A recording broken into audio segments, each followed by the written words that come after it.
नमस्कार दोस्तों, मैं हूं Jitendra Kumar. The unique classes के इस यूट्यूब चैनल पे आप लोग का स्वागत है। आज हम लोग झारखंड के जलवायु से संबंधित पूरी जानकारी प्राप्त करेंगे और मेरी पूरी कोशिश होगी कि इस वीडियो के माध्यम से जितने भी झारखंड के जलवायु से संबंधित कॉन्सेप्ट, जितने भी फैक्ट और एग्जाम में आने वाले जितने भी प्रश्न होंगे इस वीडियो के माध्यम से आप तक पहुँचाएँ, ताकि आपका कॉन्सेप्ट हमेशा के लिए क्लियर हो पाए।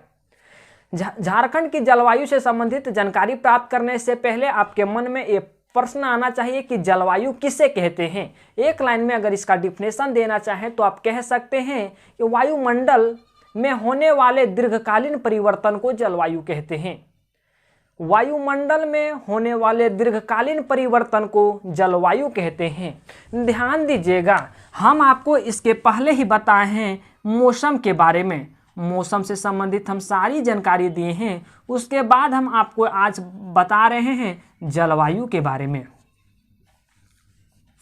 हम उस टाइम मौसम में बताए थे कि वायुमंडल में होने वाले अल्पकालीन परिवर्तन को मौसम कहते हैं। चूंकि आपको पता है कि मौसम हर महीने, हर हफ्ते, हर दिन, हर घंटे बदलती रहती है, इसलिए उसका डिफिनेशन में हम लोग लगाए हैं अल्पकालीन। अल्पकालीन के बाद मौसम बदलते रहता है। जैसा कि हम आपको बताएं कि मौसम हर महीने में बदल जाता है, हर दिन में बदल जाता है, हर हफ्ते में बदलता है, हर घंटे में बदलता है, मतलब अल्प समय में ये बदलता रहता है। लेकिन जलवायु में ऐसा बिल्कुल भी नहीं है। जलवायु एक निश्चित समय सीमा के बाद बदलती है। इसलिए इसका डिफिनेशन हुआ कि वायुमंडल में होने वाले दीर्घकालीन परिवर्तन, दीर्घकालीन मतलब लंबे समय तक कोई चेंजिंग नहीं आएगा। अगर जलवायु का परिवर्तन होगा तो एक निश्चित समय सीमा के बाद होगा।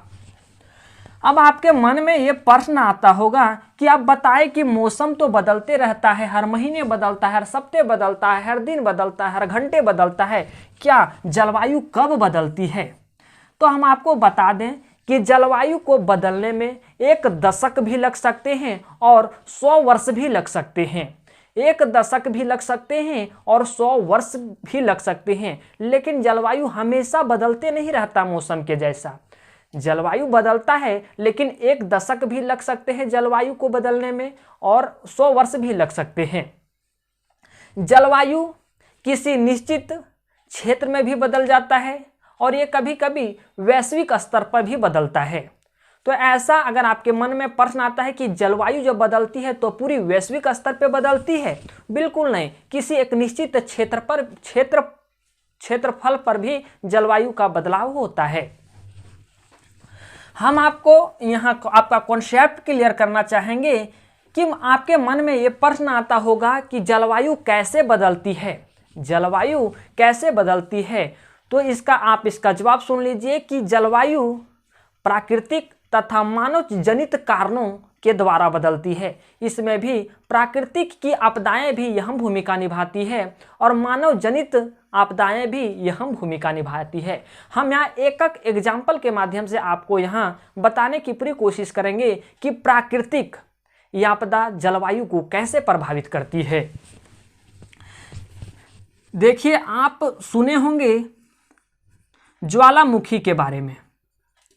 ज्वालामुखी जैसी जब आपदा आती है तो ज्वालामुखी आने के बाद जमीन के नीचे, भूमि के नीचे द्रवित पदार्थ, गैस आदि जमीन के नीचे से निकलते हैं। जैसा कि आपको पता है कि ज्वालामुखी जैसी आपदाएं जब आती है तो भूमि के अंदर उपस्थित द्रवित पदार्थ, लावा और विभिन्न गैसें की बात करें तो आप यहाँ SO2, SO3, Cl, CO2 और CO ले सकते हैं।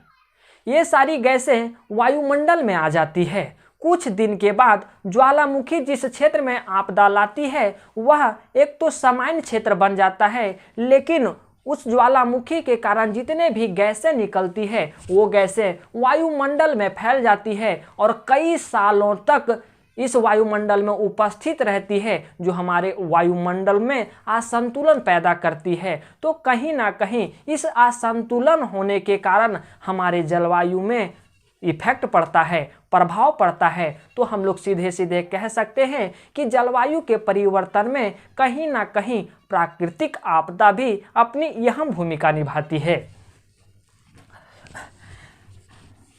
एक हम लोग मानव जनित आपदा में एक एग्जाम्पल ले सकते हैं, शहरीकरण या औद्योगिकरण। शहरीकरण को बढ़ावा देने के लिए कई पेड़ पौधों को काट दिया जाता है। औद्योगिकरण को बढ़ावा देने के लिए कई क्षेत्र के पेड़ पौधों को काट लिया जाता है। अपनी स्वार्थ को पूरा करने के लिए पेड़ों को काटा जाता है, जंगलों का विनाश किया जाता है। हम लोग कहते हैं कि किसी भी राज्य में औद्योगिकरण बढ़ने से राज्य का विकास होता है, लेकिन अगर आप इस नज़र से देखें तो पेड़ पौधों को भी तो कटाई होती है। तो हम लोग ये भी तो कह सकते हैं कि औद्योगिकरण बढ़ने से किसी राज्य की विकास के साथ साथ विनाश भी होती है। कह सकते हैं कि औद्योगिकरण बढ़ने से किसी भी राज्य का विकास होने के साथ साथ विनाश भी होती है। विनाश इसलिए क्योंकि आपको पता है कि पेड़ पौधा और मानव एक दूसरे के पूरक है। अगर पेड़ पौधा नहीं रहे तो मानव को ऑक्सीजन मिलना काफ़ी मुश्किल हो जाएगा। हम लोग जो कार्बन डाइऑक्साइड छोड़ते हैं वो पेड़ पौधे ग्रहण करते हैं, आपके वृक्ष ग्रहण करते हैं, और उनके द्वारा दिया गया ऑक्सीजन हम लोग ग्रहण करते हैं। अर्थात कह सकते हैं कि एक दूसरे के पूरक हैं, एक दूसरे के बिना काम नहीं चल सकता। और अगर वही औद्योगिकरण को बढ़ावा देने के लिए उन वृक्षों को काटा जाए तो हमारे मानव जीवन संकट में आ सकता है, और इस प्रकार से वायुमंडल में असंतुलन फैल जाएगा। और असंतुलन फैलने के कारण ये भी कहीं ना कहीं जलवायु को प्रभावित करेगी, कहीं ना कहीं जलवायु को प्रभावित करेगी, क्योंकि कार्बन डाइऑक्साइड की मात्रा बढ़ जाएगी। और कार्बन डाइऑक्साइड का मात्रा को कम करने के लिए जो पेड़ पौधे होते हैं वे पेड़ पौधे रहेंगे ही नहीं, ऑक्सीजन जो देने वाले होते हैं वो रहेंगे नहीं, तो कार्बन डाइऑक्साइड की मात्रा बढ़ती चली जाएगी और ये हमारे वायुमंडल में बढ़ती चली जाएगी, और ये असंतुलन फैलता चला जाएगा, और यह संतुलन कहीं ना कहीं जलवायु को प्रभावित करेगी।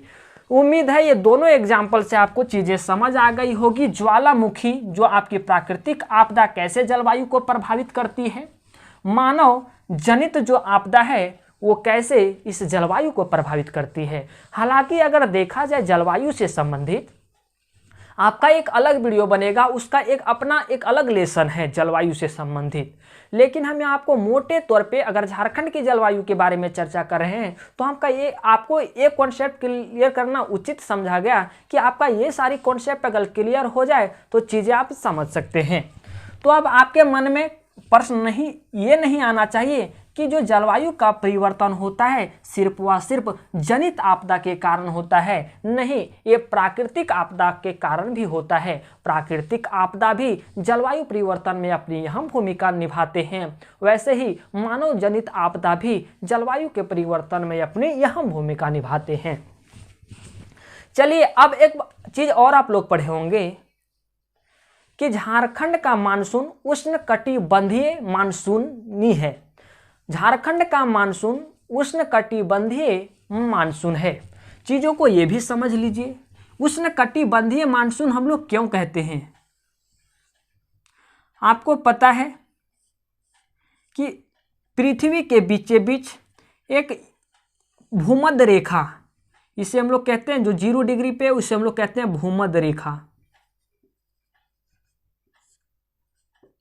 और ऊपर 23.5 डिग्री, ऊपर 23.5 डिग्री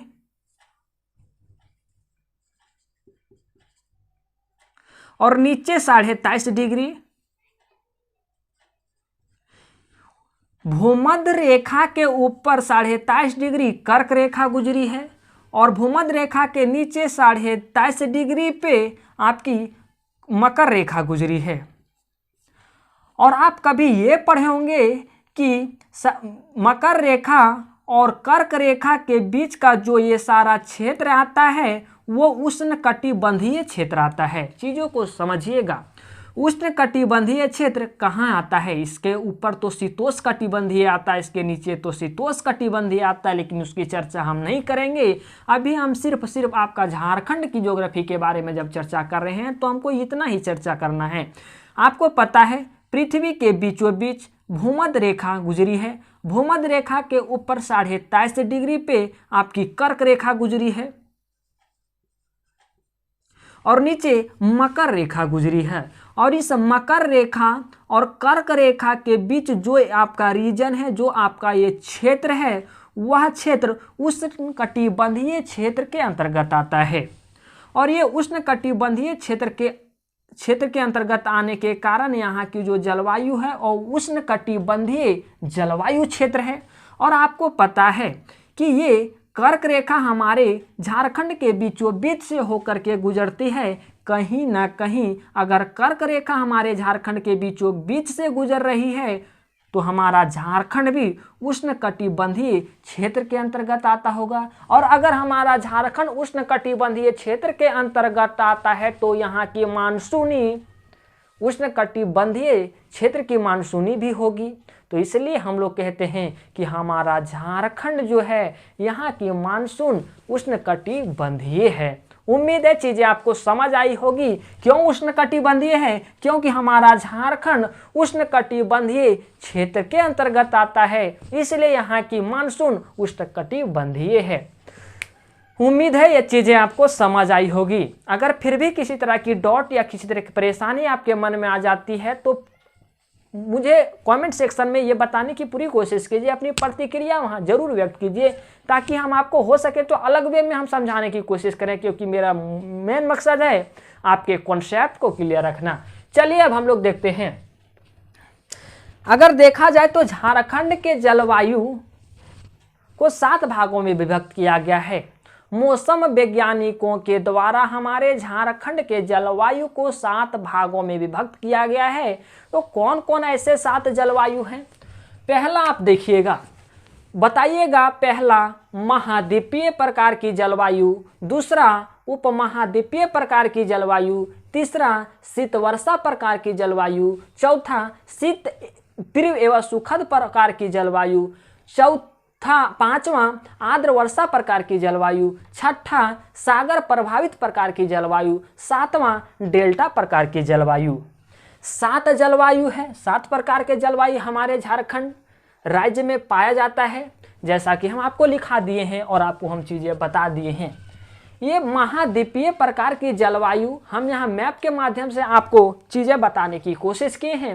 ये जो सारा क्षेत्र आता है वो महाद्वीपीय प्रकार की जलवायु क्षेत्र के अंतर्गत आता है। अब आपके मन में ये प्रश्न आना चाहिए कि क्या यहाँ गढ़वा जिला भी है, यहाँ आपका पलामू जिला भी है, चतरा जिला भी है, हजारीबाग जिला है, क्या ये सारे जिले महाद्वीपीय प्रकार जलवायु के क्षेत्र में आते हैं? तो आपका जवाब होगा बिल्कुल आते हैं, क्योंकि ये सारा का सारा जो क्षेत्र बता रहा है वो महाद्वीपीय प्रकार जलवायु का क्षेत्र है। और इस महाद्वीपीय प्रकार की जलवायु के क्षेत्र में आपका गढ़वा भी आता है, पलामू भी उपस्थित है, तो यहाँ भी महाद्वीपीय प्रकार की जलवायु पाए जाते होंगे। हालांकि जहाँ जहाँ जो जिला पाया जाता है, अगर हम वहाँ उपमहाद्वीपीय लिखें मतलब उस जिला में उपमहाद्वीपीय प्रकार की जलवायु पाया जाता है। जहीं हम डेल्टा प्रकार की जलवायु लिखे हैं मतलब कि यहाँ साहेबगंज में भी पाया जाता है, पाकुड़ में भी पाया जाता है। जो जहाँ जिला उपस्थित है और जहाँ जिस जलवायु को हम इंडिकेट किए हैं मतलब उस जिला में वो जलवायु पाई जाती है। चलिए अब चीज़ों को देखने की कोशिश कीजिए। मौसम वैज्ञानिकों द्वारा झारखंड को 7 जलवायु प्रदेशों में बांटा गया है। आपको हम बताएं,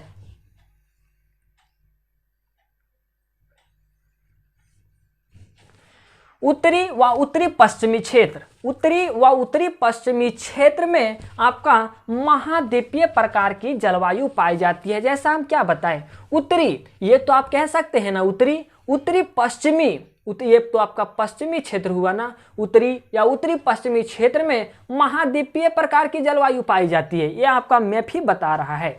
इसका नाम अगर बोलें तो यहाँ उत्तरी व उत्तरी पश्चिमी क्षेत्र में महाद्वीपीय प्रकार की जलवायु पाई जाती है। जो प्रभावित क्षेत्र हैं इसके इस जलवायु क्षेत्र के अंतर्गत कौन कौन ऐसे क्षेत्र आते हैं, तो कहिएगा कि झारखंड का उत्तरी और उत्तरी जितने पश्चिमी क्षेत्र हैं वो पूरे के पूरे महाद्वीपीय प्रकार की जलवायु के अंतर्गत आते हैं। अगर जिला पूछे तो बताइएगा पलामू, पलामू यहाँ स्थित है जो महाद्वीपीय प्रकार की जलवायु में आएगा। गढ़वा, चतरा, हजारीबाग, गिरिडीह का मध्यवर्ती, गिरिडीह पूरा नहीं, गिरिडीह का सिर्फ मध्य वाला क्षेत्र, गिरिडीह तक तो यहाँ तक फैला हुआ है, ठीक है। तो कुछ उपमहाद्वीपीय प्रकार में भी आ जाएगा। तथा संथाल परगना का भाग देवघर एवं उत्तरी दुमका, देवघर आपका यहाँ है और उत्तरी दुमका बोल रहा है। उत्तरी दुमका मतलब ये आपका ये क्षेत्र बोल रहा है, ठीक है। आप मैप अगर आपको चीज़ें याद होगी तो आप चीज़ों को रिलेट करने में बिल्कुल कंफ्यूज मत कीजिएगा, कौन जिला कौन कहाँ स्थित है, ये चीज़ें आपको जानकारी होनी चाहिए। हम कई बार और कितने पहले हम बता चुके हैं। सबसे पहले ये भी प्रश्न आता है कि महाद्वीपीय प्रकार की जलवायु कहाँ पाई जाती है, तो हम आपको बता दें कि महाद्वीपीय प्रकार की जलवायु वहाँ पाई जाएगी जहाँ अधिक गर्मी भी पड़ती हो और अधिक ठंड भी पड़ती हो। अर्थात सीधे सीधे कह सकते हैं कि पलामू में अधिक ठंड भी पड़ती है और अधिक गर्मी भी पड़ती है। तो ऐसे क्षेत्रों में महाद्वीपीय प्रकार की जलवायु पाई जाती है। तो सीधे सीधे आप ये कहिएगा कि महाद्वीपीय प्रकार की जलवायु वहाँ पाई जाएगी जहाँ अधिक ठंड भी पड़ती हो और जहाँ अधिक गर्मी भी पड़ती हो, ठीक है। वहाँ की औसत वार्षिक वर्षा 114 सेंटीमीटर से 127 सेंटीमीटर के बीच होती है। इसकी विशेषता में वही लिखे हैं, ये जलवायु वहीं पाई जाती है जहाँ अधिक ठंड भी हो, ठीक है, ठंडे के मौसम में अत्यधिक ठंड हो तथा गर्मियों के मौसम में अत्यधिक गर्मी हो। जैसे पलामू में ठंड के समय में अधिक ठंड भी पड़ती है और गर्मी के समय में अधिक गर्मी भी पड़ती है। नेक्स्ट है मध्यवर्ती जलवायु क्षेत्र। मध्यवर्ती जलवायु क्षेत्र कहने का मतलब है कि झारखंड के बीच वाला क्षेत्र में मध्यवर्ती जलवायु क्षेत्र, झारखंड के बीच वाला क्षेत्र को मध्यवर्ती जलवायु क्षेत्र भी कहते हैं। यहाँ उपमहाद्वीपीय प्रकार की जलवायु पाई जाती है। झारखंड के मध्यवर्ती वाले क्षेत्र में उपमहाद्वीपीय प्रकार की जलवायु पाई जाती है। देखिए, ठीक है, इससे जो प्रभावित जो क्षेत्र हैं वो मध्यवर्ती क्षेत्र मतलब झारखंड के बीच में जितने भी जिले उपस्थित हैं उन सारे क्षेत्रों में उपमहाद्वीपीय प्रकार की जलवायु पाई जाएगी। जैसे विस्तार अगर बोला जाए, अगर डिस्ट्रिक्ट पूछा जाए कौन डिस्ट्रिक्ट में, तो पूर्वी लातेहार, ये आपका लातेहार इतना बड़ा है तो ये पूर्वी लातेहार में, दक्षिणी चतरा में, दक्षिणी हजारीबाग में, बोकारो तो आपका यहाँ है, धनबाद में, जामताड़ा में, दक्षिणी पश्चिमी दुमका में। तो ये सारे जो क्षेत्र आते हैं वो उपमहाद्वीपीय प्रकार की जलवायु के अंतर्गत आते हैं। नेक्स्ट है कि उपमहाद्वीपीय प्रकार की जलवायु कहाँ पाई जाएगी, ये भी बताना है। तो उपमहाद्वीपीय प्रकार की जलवायु वहाँ पाई जाती है जहाँ अधिक ठंड भी होती है और वहाँ वर्षा भी अधिक होती है। चीज़ों को थोड़ा रिलेट करने की कोशिश कीजिएगा। महाद्वीपीय प्रकार की जलवायु कहाँ पाई जाएगी, जहाँ अधिक गर्मी भी होती है और अधिक ठंडी भी होती है, वैसे जगह पे महाद्वीपीय प्रकार की जलवायु पाई जाती है। उपमहाद्वीपीय प्रकार की जलवायु कहाँ पाई जाएगी, वैसे जगह जहाँ अधिक ठंड भी पड़ती हो और वर्षा भी अधिक होती हो। तो सीधे सीधे आपके दिमाग में ये प्रश्न नहीं आ गया, लातेहार नेतरहाट एक एग्जाम्पल है जो झारखंड में सबसे अधिक वहीं वर्षा होती है। नेतरहाट में अगर सेंटीमीटर की बात की जाए तो 180 सेंटीमीटर तक भी झारखंड के नेतरहाट में वर्षा होती है। तो वहाँ अधिक ठंड भी पड़ती है। ठंड इसलिए पड़ेगी क्योंकि वह एक पाट क्षेत्र है और आपको पता है, हम आपको कई बार बताए हैं कि 165 मीटर ऊपर जाने पर 1 डिग्री तापमान में कमी आती है। 1 डिग्री तापमान में कमी आती है। कहीं ना कहीं अगर आप जितना ऊपर जाइएगा उतना आपका जो है टेम्परेचर कम होगा। और हमारा झारखंड का पाट क्षेत्र 900 मीटर भी ऊंचा है, तो कहीं ना कहीं वहाँ का जो टेम्परेचर होगा, तापमान होगा, वह कम होगा मतलब ठंडा लगेगा। और ठंडा लगेगा, पहला तो ये चीज़ें खत्म हो गया। वहाँ अधिक वर्षा भी होती है। आपको हम कई बार बताएं कि मैदानी क्षेत्र की तुलना में पाट क्षेत्र में अधिक वर्षा होती है। जैसा कि हम आपको एग्जाम्पल के तौर पे बताएं, जैसा नेतरहाट देखिए, लातेहार में जो आपका नेतरहाट है वो पाट क्षेत्र के अंतर्गत आता है। वही चाईबासा का मैदान देखिए, ये वो मैदान है, वहाँ कम वर्षा होती है। तो पाट क्षेत्र में अधिक वर्षा होती है तथा मैदानी क्षेत्र में कम वर्षा होती है। तो आप चीज़ों समझ गए कि उपमहाद्वीपीय प्रकार की जलवायु कहाँ पाई जाएगी, जहाँ अधिक ठंड भी होती है और जहाँ अधिक वर्षा भी होती है, वैसे क्षेत्रों में उपमहाद्वीपीय प्रकार की जलवायु पाई जाती है। यहाँ का जो औसत वार्षिक वर्षा है वो 127 सेंटीमीटर से 165 सेंटीमीटर के बीच होती है। विशेषता यही है कि तापमान में जहाँ कमी हो मतलब ठंड लगती हो और वहाँ वर्षा भी अधिक होती है। नेक्स्ट है पूर्वी संथाल परगना क्षेत्र, जिसे पूर्वी संथाल बोले तो ये ठीक है। पूर्वी संथाल का परगना क्षेत्र में डेल्टा प्रकार की जलवायु पाई जाती है। नाम बोले तो डेल्टा प्रकार की जलवायु पाई जाती है। इससे जो प्रभावित क्षेत्र हैं वो पूर्वी संथाल परगना क्षेत्र है। पूर्वी संथाल के अंतर्गत ये तो आता है ना, संथाल, पूर्वी संथाल मतलब ये सारा का क्षेत्र जैसे साहेबगंज और पाकुड़ बोल सकते हैं। पूर्वी संथाल का पूर्वी क्षेत्र में आपका साहेबगंज और पाकुड़ ही तो बोल सकते हैं। इसकी औसत जो वर्षा है, यहाँ औसत जो वर्षा होती है वो 152.2 सेंटीमीटर होती है। इसकी विशेषता की बात की जाए तो ग्रीष्म काल में नॉर्वेस्टर के प्रभाव से इस क्षेत्र में वर्षा भी होती है और वर्षा लगभग 13.5 सेंटीमीटर के बीच होती है।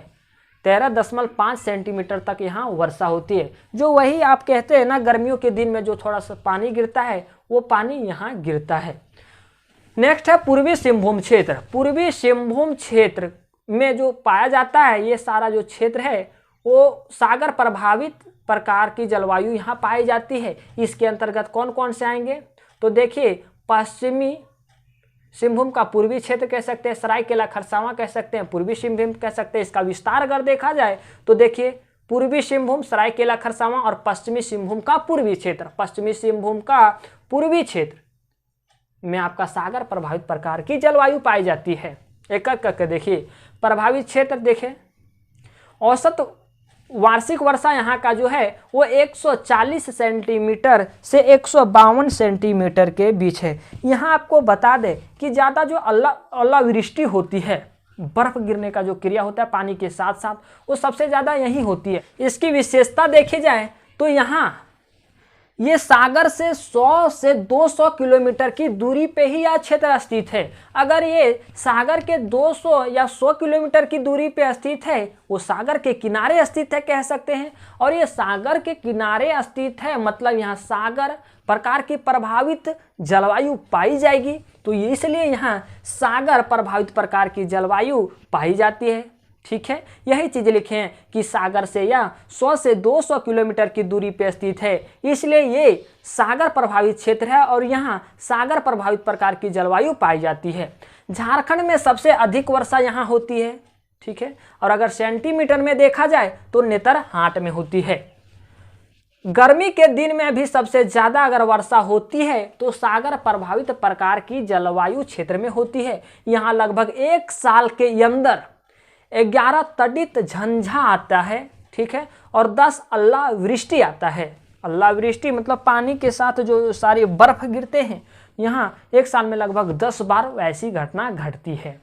उम्मीद है चीज़ें आपको समझ आई होगी। अगर फिर भी किसी तरह की डाउट आपके मन में आ जाती है तो आप वहीं वीडियो रोकें और अपना कमेंट सेक्शन में अपना राय दें, अपनी प्रतिक्रिया दें, कहाँ चीज़ें समझ नहीं आ रही है। नेक्स्ट आंकड़ा आपके सामने लेकर के आते हैं। 4 जलवायु के बारे में आपको चीज़ें हम बता दिए हैं। 3 बच रहा है, एक आंकड़ा लेकर के आते हैं और तीनों जलवायु को ख़त्म करते हैं ताकि आपका झारखंड के जलवायु से संबंधित जितने भी जानकारी हो आप तक पूरी तरह से पहुँच सके। तो इस वीडियो पर बने रहें। आइए अब हम लोग नेक्स्ट देखते हैं रांची हजारीबाग जलवायु क्षेत्र। रांची व हजारीबाग के पठार में कौन ऐसे जलवायु क्षेत्र हैं तो आपको बताना है। तीव्र एवं सुखद प्रकार की जलवायु क्षेत्र रांची एवं हजारीबाग के पठार में है। ठीक है, यहाँ जो पाया जाता है वो रांची व हजारीबाग पठार क्षेत्रों में तीव्र एवं सुखद प्रकार की जलवायु क्षेत्र पाया जाता है। अगर इसका विस्तार की बात की जाए तो आप कह सकते हैं कि तीव्र एवं सुखद प्रकार की जलवायु क्षेत्र रांची के पठार में पाया जाता है, हजारीबाग के पठार में पाया जाता है। ठीक है, जैसा कि आप इस मैप में देख पा रहे होंगे, ये सारा जो एरिया आपको दिखाई दे रहा है ये तीव्र एवं सुखद प्रकार के जलवायु क्षेत्र के अंतर्गत आता है। अब इस एरिया के अंतर्गत कितने जिले आते हैं? जो जिले आते हैं वो कहीं ना कहीं रांची पठार के अंतर्गत आते होंगे या हजारीबाग पठार के अंतर्गत आते होंगे।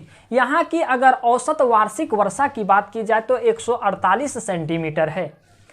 यहाँ ऊंचाई के कारण तापमान में कमी आती है। हम आपको कई बार बताए हैं कि जैसे जैसे ऊंचाई बढ़ती है वैसे वैसे तापमान में कमी आती है और वर्षा की अधिकता होती है। मतलब यह हुआ कि तापमान में कमी आएगी लेकिन वर्षा वहाँ अधिक होगी। आपको जैसा कि पता है कि रांची के पठार की ऊंचाई की बात की जाए तो 600 मीटर है, ऊपरी हजारीबाग पठार की बात की जाए तो 600 मीटर है, निचली हजारीबाग पठार की बात की जाए तो 450 मीटर है। कहीं ना कहीं ऊंचाई के मामले में अगर देखा जाए तो यहाँ इन क्षेत्रों की ऊंचाई ठीक ठाक है, यहाँ वर्षा भी ठीक ठाक होती है लेकिन तापमान में कमी आएगी। यही हम लिखे, यहाँ ऊंचाई के कारण तापमान कम रहता है।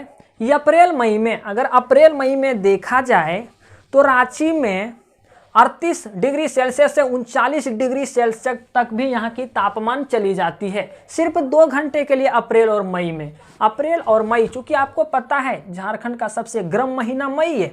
अगर गर्म महीना मई है तो यहाँ अप्रैल और मई के महीने में रांची में लगभग 38 से 39 डिग्री सेल्सियस की तापमान पहुँच जाती है, लेकिन अगर अधिकतम पहुँचे तो 41 डिग्री सेल्सियस तक पहुँच सकती है। ठीक है, क्योंकि आपको पता है रांची का जो अधिकतम तापमान है वो 41 डिग्री सेल्सियस है। ये लिखे अप्रैल मई को छोड़कर, और अप्रैल मई को अगर छोड़ दिया जाए तो कभी भी औसत अधिकतम तापमान 32.2 डिग्री सेल्सियस से कम नहीं होती। देखिए यहाँ बहुत ठंड भी नहीं होगा। ठीक है, गर्मियों के दिन में यहाँ गर्म लगेंगे, अप्रैल और मई में अधिक तापमान चली जाती है 38-39 डिग्री सेल्सियस। लेकिन हाँ, 38-39 डिग्री सेल्सियस अप्रैल और मई के महीने में सिर्फ 2 घंटे के लिए जाती है, लेकिन 32.2 डिग्री सेल्सियस से इन क्षेत्रों में कभी तापमान में कमी आती ही नहीं है। इसलिए तो हम लोग कहते हैं यहाँ का जो जलवायु वो सुखद जलवायु है, बहुत ठंडा भी नहीं पड़ती है, बहुत गर्मी भी नहीं पड़ती है। रांची का वार्षिक औसत वर्षा, रांची का औसत वार्षिक वर्षा जो है वो 151.5 सेंटीमीटर है। हजारीबाग का वार्षिक औसत जो वर्षा है वो 148.5 सेंटीमीटर है। रांची का वार्षिक औसत वर्षा 151.5 सेंटीमीटर है, हजारीबाग का वार्षिक औसत वर्षा 148.5 सेंटीमीटर है। नेक्स्ट है पाट क्षेत्र। पाट क्षेत्र, जैसा कि आपको पता है, पाट क्षेत्र झारखंड का सबसे ऊंचा क्षेत्र को हम लोग पाट क्षेत्र कहते हैं, जिसकी ऊंचाई 900 मीटर है। लातेहार, आपका लोहरदगा, ये सारे क्षेत्र पाट क्षेत्र के अंतर्गत आते हैं। यहाँ शीत वर्षा प्रकार की जलवायु पाई जाती है। यहाँ शीत वर्षा प्रकार की जलवायु पाई जाती है, मतलब ये हुआ कि अगर इसकी ऊंचाई अधिक है, इस क्षेत्र की ऊंचाई अधिक है, मतलब तापमान में कमी आएगी। तापमान में कमी आएगी मतलब यहाँ अधिक ठंड पड़ेगी, और ऊंचाई की अधिकता है तो यहाँ वर्षा भी अधिक होगी। पाट क्षेत्र, इसका विस्तार लातेहार, लोहरदगा, गुमला में है। ठीक है, इसकी औसत वार्षिक वर्षा बात की जाए तो 203 सेंटीमीटर से अधिक, लेकिन 203 सेंटीमीटर से अधिक कब होगी? जब किसी भी क्षेत्र की ऊंचाई 1000 मीटर हो। लेकिन हमारे झारखंड के पाट क्षेत्रों की ऊंचाई तो 900 मीटर है। ठीक है, वो 1000 मीटर के हिसाब से किसी भी क्षेत्र की औसत वार्षिक वर्षा 203 सेंटीमीटर से अधिक हो सकती है, लेकिन हमारे क्षेत्र में देखा जाए तो 900 ही मीटर है। तो 900 मीटर है तो उस हिसाब से यहाँ की औसत वार्षिक वर्षा कम होगी, 2003 नहीं होगी। 203 तब होती जब उस क्षेत्र की ऊंचाई 1000 मीटर होती, लेकिन 900 है तो उस हिसाब से कम है। वर्षा की सघनता, अधिक ऊंचाई, यहाँ वर्षा की सघनता अधिक होती है क्योंकि यहाँ अधिक ऊंचाई है, और यहाँ अधिक वर्षा भी होती है क्योंकि इसकी ऊंचाई अधिक है। यहाँ गर्मी में ठंड तथा ठंड में अधिक ठंड, यहाँ का टेम्परेचर हिमांक तक भी पहुँच जाता है, मतलब फ्रीजिंग पॉइंट कहते हैं ना हम लोग, वहाँ तक यहाँ का टेम्परेचर पहुँच जाता है, इतनी ठंड पड़ती है यहाँ। मतलब कह सकते हैं कि झारखंड का सबसे ठंडा अगर क्षेत्र बोला जाए तो पाट क्षेत्र है। नेक्स्ट है शीत ऋतु में वर्षा होती है। यहाँ शीत ऋतु मतलब ठंड के मौसम में भी यहाँ वर्षा होती है। अगर ठंड के मौसम में वर्षा होती है तो यहाँ अधिक ठंड लगेगी ही। यहाँ की विशेषता यह है कि अधिक बादलों का आना, पेड़ पौधे अधिक है तो यहाँ बादल अधिक तो आएंगे ही, और अधिक शीतलमय होना, यहाँ तो ठंड पड़ती है इसलिए यहाँ का वातावरण शीतल होता है तो यहाँ शीतलमय होगा ही। नेक्स्ट है पश्चिमी सिंहभूम का पश्चिमी क्षेत्र। पश्चिमी सिंहभूम का पश्चिमी क्षेत्र की बात की जाए तो ये जहां आर्द्र वर्षा प्रकार की जलवायु पाई जाती है, इसका विस्तार पश्चिमी सिंहभूम का पश्चिमी क्षेत्र में है। पश्चिमी सिंहभूम का पश्चिमी क्षेत्र में है। यहाँ की औसत वार्षिक वर्षा जो है 152 सेंटीमीटर से अधिक है।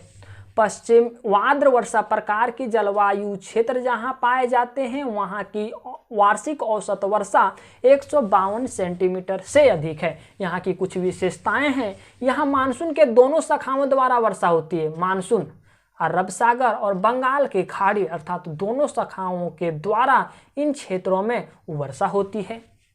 पुरहाट और सरंडा का विशाल वन क्षेत्र इसी जलवायु क्षेत्र के अंतर्गत आते हैं। अब आपको चीज याद नहीं रखनी है, आपको पता होगा कि पुरहाट और सरंडा का विशाल वन क्षेत्र कौन ऐसे जिले में स्थित है, तो कौन ऐसे जिले में स्थित है वो ठीक है, लेकिन ये सारे जो वन क्षेत्र हैं वो आर्द्र वर्षा जलवायु वाले क्षेत्र के अंतर्गत आते हैं।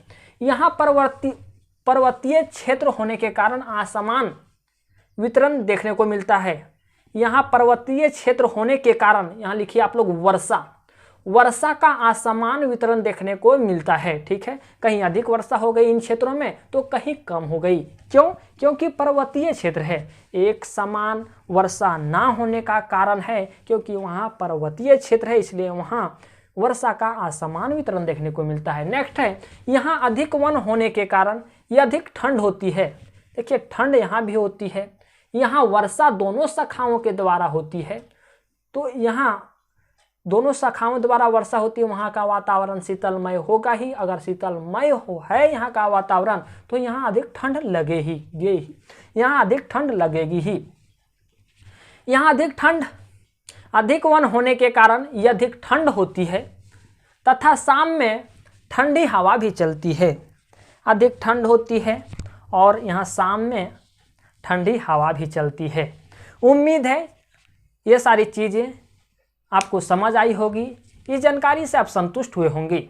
अगर फिर भी किसी तरह की डाउट या किसी तरह की परेशानी आपके मन में आ जाती है तो बेहिचक नीचे दिए गए कमेंट बॉक्स में आप कमेंट करें ताकि आपकी प्रतिक्रिया हम तक पहुंच सके और हम उस चीज़ों को समझ पाएँ। चलिए दोस्तों, मिलते हैं एक नए वीडियो में एक नए टॉपिक के साथ।